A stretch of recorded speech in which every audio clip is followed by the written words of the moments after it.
그래서 우리가 이제 채권을 이야기할 때는 지금 같은 이야기는 이제 어떻게 보면 이제 그 넓은 뜻에서 우리가 이제 그 이야기한 거예요. 이번에 뭐냐면 그러면 채권에 대해서 어떠한 그 법의를 가지고 있고 그리고 그들 간의 우선순위 어떻게 정해지는가 이 부분을 좀 정리를 해보자고. 그래서 우리가 채권을 공부할 때는 항상 넓은 의미의 채권을 이거는 광의의 채권. 채권에는 담보물권과 채권 모두를 아우르는 거죠. 여기서 할 때는 채권을 말할 때는 일단은 특별우선 채권. 특별우선 채권은 배당에서 1순위, 2순위, 3순위가 배당을 받는 거. 이거는 뭐 바뀌지 않는 거. 이거는 여기에서 보면 요거는 필요비, 유익비. 필요비가 뭐냐면 보통 유익비는 어이없고 필요비는 뭐냐면은 임차인이나 전세권자나 유치권자 제3취득자가 그 집을 수선하지 않으면 사용 수익할 수 없는 거죠. 예를 들면 보일러가 고장이 났다. 보일러를 교체한다든가 또는 배관이 터졌다든가 또는 계량기에 고장이 났다든가 이런 것들을 교체한 비용들을 우리가 필요비라고 하죠. 유익비는 임대인이 동의 없이 수선한 거에 대한 없으니까 대부분이 이제 그 필요비라고 보시면 돼요. 그 다음에 이거는 이순위는 최우선 변제금이에요. 이 최우선 변제금은 임차인, 주택임차인하고 상가임차인 그리고 근로자의 임금 최우선 변제가 있죠. 그리고 당해세 같은 경우는 국세도 있고 지방세도 있죠. 국세는 이제 대부분이 상속세, 증여세, 종합부동산세 이 정도 보면 되고 지방세 같은 경우는 뭐 재산세나 자동차세 이런 것들 보시면 그 정도면 보시면 되고 이렇게 요거는 특별채권이니까 이 광의 채권 중에서 으뜸으로 배당받는 것이죠. 이거 이에 물건이 있어요. 물건. 담보물건이죠. 담보물건은 이제 근저당하고 전세권 등기가 있어요. 전세권 등기. 요거 우리가 우선 변제권을 가진 담보물건은 두 가지밖에 없어요. 근저당 그리고 이 전세권 등기 있죠. 등기된 전세권. 그 다음에 저당권부 채권이 있죠.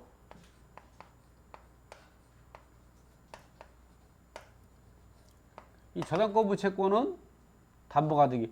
이 채권을 가등기하면 담보가등기 하는 거예요. 그러면 물권적 효력이 있어요. 담보가등기. 그렇지만 채권이죠, 이거는. 그리고 확정 일자부 우선변제권. 임차인이 확정 일자 받으면 우선변제권이 나오죠. 그리고 등기된 임차권이 있죠. 이 등기된 임차권은 두 가지가 있어요. 임차권 등기하고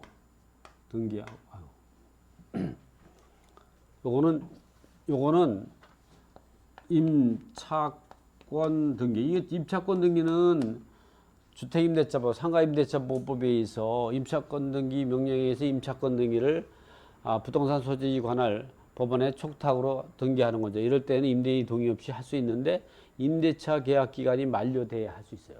임대차 계약 기간에 할 수 없는 거예요.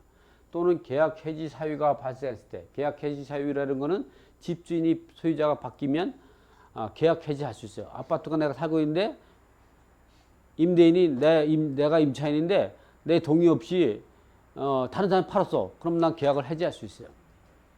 그러니까 내가 집이 살고 있는데 그 집이 경매됐어. 공매 들어갔어. 그럼 내 계약을 배당 요구 종기까지 대항 요구 스스로 포기하고 계약 해지사를 밝히면서 그 확정일자 우선 변제권 또는 최우선 변제권 배당 요구에서 우선에 변제받을 수 있는 권리가 있어요. 그리고 배당 요구하면 이 대항 요구 주장하죠. 배당 요구하면 대항 요구는 사라지는 거예요. 우선 변제권만 남게 되는데 그러면 전액 배당받을 때까지 주택인도를 거부할 수 있는 동시에 한 몇 건만 있는 거지 대항력이 있다고 표현하는 건 아니에요. 그래서 우리가 선순위 임차인이 대항력을 스스로 포기하고 그 배당 요구 종기까지 배당 요구했다는 건 스스로 대항력을 포기하고 계약 해지 의사를 밝히고 우선 변제권으로 배당 요구 종기까지 배당 요구한 거죠. 그렇기 때문에 그런 더 이상 대항력은 없는 거예요. 그 다음부터는 돈을 다 받을 때까지 주택인도를 거부할 수 있는 동시행 한별권이 있죠. 그래도 재경매가 또 나왔다. 그래도 배당 못해. 계속 집만 지키고 있는. 그래서 10년 동안 집 지키는 사람들 많아요. 실제 못 가 이상.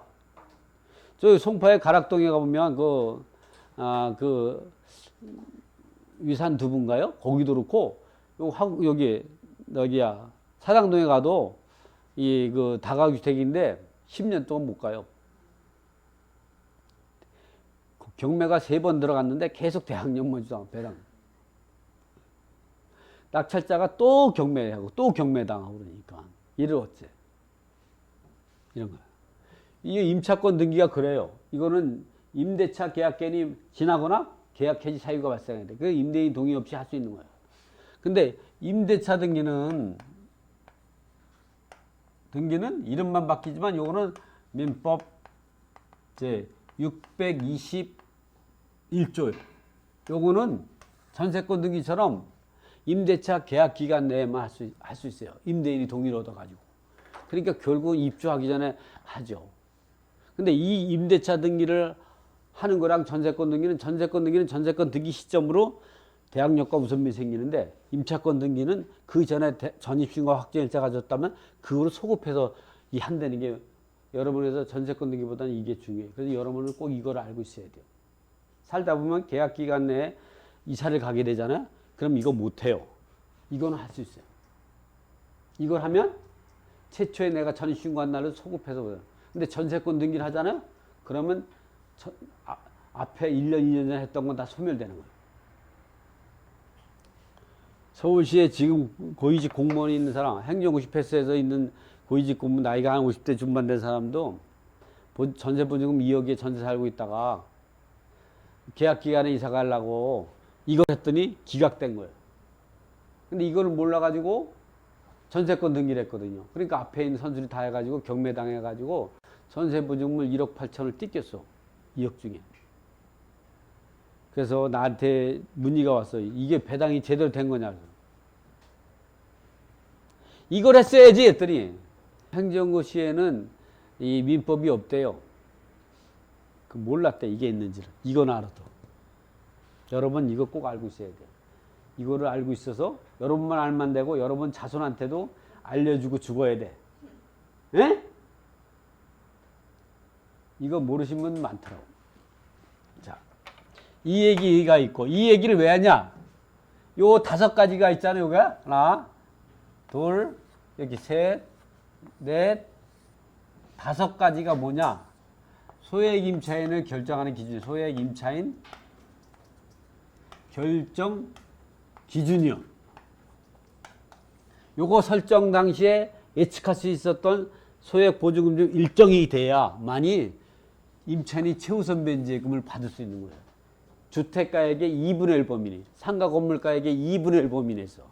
그래서 이렇게 설명해 주는 거예요. 이렇게 떡본 김에 제사 지내는 거지. 자, 이게 소액 임차인 결정 기준. 이걸 그래서 다 알아서 저당권부 채권이라고 하는 거예요. 그다음에 이제 무담보 채권 있죠. 이 무담보 채권은 우선 변제권이 있는 무담보 채권. 여기는 이제 보면 조세, 공과금, 임금, 일반 임금이죠. 여기에 해당되는 최우선 변제 제한거. 그리고 우선 변제권 없는 무담보 채권. 이거는 가압류, 강제경매, 집행권은 갖고 배당요구, 집행권은 배당요구. 이런 채권들이 있죠. 이렇게 나눌 수가 있어요. 중요한 거는 이 담보물권이나 이걸 전부 저당권부채권이라고 명칭하는데, 이 저당권부채권 하나, 둘, 셋, 넷, 5개가 있을 때에는 요 5개는 필요비, 육비보다 항상 우선이요. 이 근로자의 임금 최우선 변제도 항상 우선이요. 당해세보다 항상 우선이요. 그러나 임차인이 최우선 변제 금액에 대해서는 2분의 1 범위 내에서 최우선 변제를 받을 수가 있는데, 이 설정 당시에 예측할 수 있던 소액보증금 일정액이야만이 된다. 예를 들어 근저당이 2005년도 1월 10일 날 설정이 돼 있다. 그러면 2001년 9월 15일부터 2008년 8월 20일 사이에 설정되어 있기 때문에 4천만 원 이하의 때에 주택가액의 2분의 1 범위에서 1,600을 최우선 변제를 이 근저당보다 우선에 변제받을 수 있는 권리가 있다는 얘기예요. 그러나 이 무담보 채권에 대해서는 배당 시점으로 현행법상 소액보증금 일정임은 항상 우선하게 되는 거예요. 결국은 소액임차인의 최우선 변제권은 원칙적으로, 그러니까 소액임차인의 결정 기준은 원칙적으로 이렇게 보시면 돼요. 저당권부 채권 5개 있죠. 그리고 배당 시점으로 현행법상 소액임차인이면 이 최우선 변제를 주택가의 2분의 1 받을 수 있는 거예요. 그러니까 소액임차인 결정 기준은 6개라고 생각하시면 돼요. 6가지. 그래서 이것이 이 저당권부 채권보다 선순위고, 이 임차인이 최우선 변제가 근로자보다 후순위다. 그러면 이거는 이거를 이기고, 이거는 이거를 이기고, 이거는 이거를 이기고, 서로 물고 물려서 순환 흡수 배당을 해야 돼요. 예를 들어서 이런 거죠.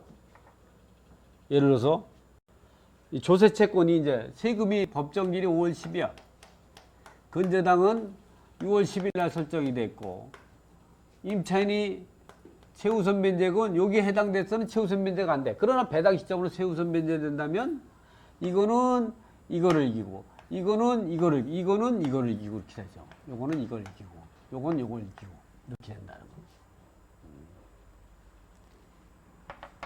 자, 이번에는 이러한 역학관계로 해서 우리가 배당이 어떻게 이루어지냐면은, 배당에서 우선순위는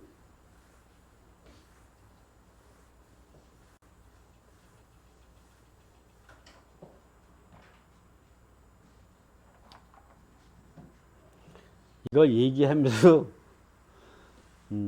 재미가 없죠. 그래도 이제 한마디만 하고 정리해 줄 거니까요. 자, 그래서 우리가 배당을 할 때는 뭐냐면 특별우선 채권을 먼저 찾아야 돼요. 그래서 특별우선 채권을 좀 전에 얘기했죠. 이 특별우선 채권을 항상 우선 채권을 1순위가 필요비, 유익비, 상한 청구권, 유익비, 상한 청구권. 2순위가 3개 다 있어요. 이거 다 3개 다 있죠. 그냥 제가 보고 공부하고 이해, 3개 다 있는 거예요. 3개 있는 그대로 하는 거니까 2순위가 최우선 변제금이죠. 요거는 임차인의 최우선 변제금하고 또 근로자의 최우선 변제금이다. 3순위는 당해세다. 4순위는 일반 세금이다. 당해세가 아닌 일반 세금. 일반 세금이고, 그 5순위는 공과금. 그건 4대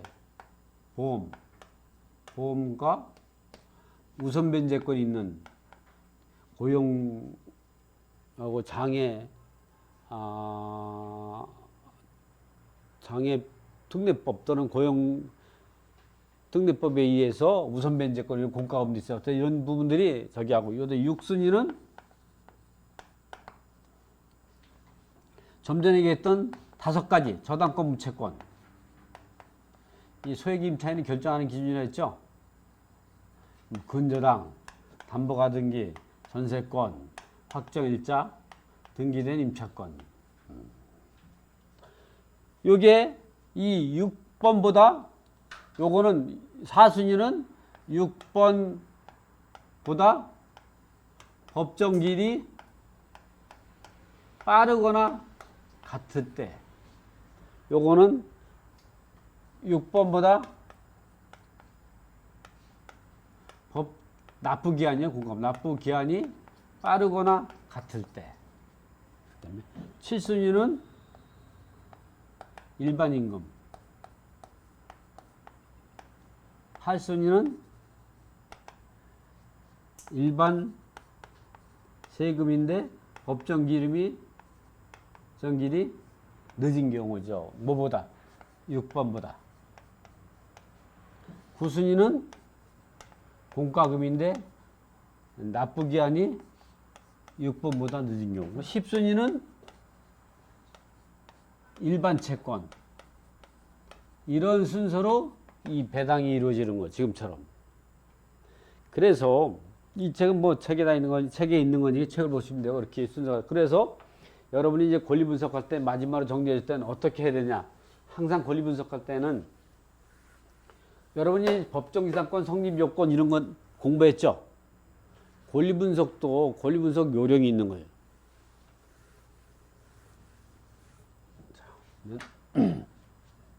이 마지막이에요. 이 권리 분석 방법은 첫 번째, 말소 기준 권리 찾아라. 그리고 말소 기준 권리가 담보 물건이지 무담보 채권이지. 담보 물건이면 소액 임차인이 결정하는 기준이 되고, 이 무담보 채권이면 항상 배당 시조로 소액 임차 보증 일정액보다 후순위가 된다는 거예요. 그러니까 말소 기준을 딱 봤을 때, 저당권 담보 물건이냐? 그러면 소액 임차는 결정 기준이 되는구나. 그러나 일반 조세나 공과금, 일반 임금이라든가 강제부 이러면 일반 채권이다. 그러면 배당 시점으로 무조건 주택가액이 이분을 보이는 최우선 변제액은 항상 후순위가 되는 거예요. 이거 생각하라고 해주는 거예요. 두 번째는 이 말소 기준 권리를 찾아서 했다면 인수할 권리나 금액을 확인해라. 이게 해라. 권리 분석법. 세 번째는 특별 우선 채권 배당해라. 특별 우선 채권 다시 말하면 1순위가 필요비, 유익비, 2순위가 최우선 면제, 3순위가 당해세죠. 이거는 뭐 변하지 않죠. 그리고 네 번째는 나머지는 순차 배당을 하면 돼. 순서에 따라 배당을 하면 되죠. 이렇게 배당하고 나가지고 인수할 권리나 금액이 있는지를 최종적으로 확인해야 돼. 그래서 여섯 번째는 이제 입찰가 플러스 인수 금액을 포함해서 총 취득가로 수익 분석 후